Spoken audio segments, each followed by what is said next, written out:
നമസ്കാരം. ഇന്ന് നമ്മൾ സംസാരിക്കുന്നത് സസ്റ്റൈനബിൾ ലിവിംഗ് അഥവാ പ്രകൃതി സൗഹൃദമായ ജീവിത രീതിയെക്കുറിച്ചാണ്.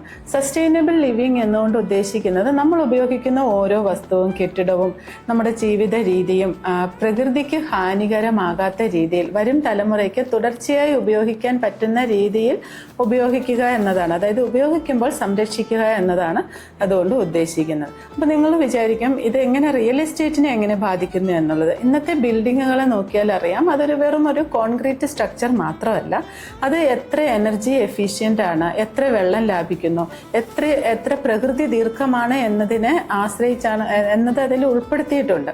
അപ്പോൾ അതുകൊണ്ട് തന്നെ പല പ്രോജക്റ്റുകളും rain water harvesting, green building certification, solar power system തുടങ്ങിയവ പല പ്രൊജക്റ്റുകളിലും ഇന്ന് ഉൾപ്പെടുത്തിയിട്ടുണ്ട്.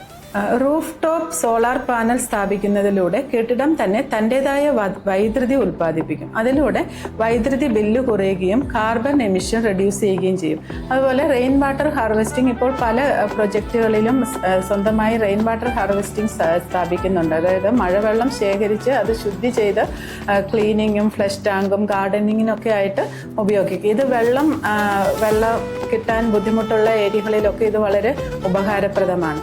അതുപോലെ ഗ്രീൻ ലാൻഡ്സ്കേപ്പിംഗ്, ഇപ്പോൾ പല ബിൽഡിങ്ങുകളിലും കാണാം പാം ട്രീസ്, അതുപോലെ ചെറിയ ഫ്രൂട്ട്സ് തൈകളൊക്കെ നട്ടുപിടിപ്പിച്ച് ഒരു ഗ്രീനറി ആയിട്ടുള്ള ഒരു ഗാർഡനിങ് സൃഷ്ടിച്ചിരിക്കുന്നത്. ഇത് വായു ശുദ്ധമാക്കാനും നല്ലൊരു അറ്റ്മോസ്ഫിയറും കൂടി ഇതിലൂടെ കിട്ടുന്നുണ്ട്. അതുപോലെ വേസ്റ്റ് മാനേജ്മെൻറ്റ് ഇപ്പോൾ പല ഫ്ലാറ്റുകളിൽ സ്വന്തമായി വേസ്റ്റ് പ്ലാന്റ് നിർമ്മിച്ചിട്ടുണ്ട്. ഡ്രൈ വേസ്റ്റ്, ഓർഗാനിക് വേസ്റ്റ് ഒക്കെ വേർതിരിച്ച് അത് റീസൈക്കിൾ ചെയ്ത് എടുക്കുന്നതിന് വേണ്ടിയിട്ട് സ്വന്തമായി വേസ്റ്റ് പ്ലാന്റ് നിർമ്മിച്ചാണ് ഇപ്പോൾ പല പ്രൊജക്റ്റുകളും നിർമ്മിക്കുന്നത്. അപ്പോൾ ഇന്നത്തെ ബിൽഡർമാർ ഫ്ലാറ്റിൻ്റെ വിലയിലോ അല്ലെങ്കിൽ അതിൻ്റെ ക്വാളിറ്റിയിലോ മാത്രമല്ല, തങ്ങളുടെ പ്രൊജക്റ്റ് എത്രത്തോളം എക്കോ ഫ്രണ്ട്ലി ആണ് എന്നതിൽ കൂടി ഇവരിപ്പം പരസ്പരം മത്സരിക്കുന്നുണ്ട്.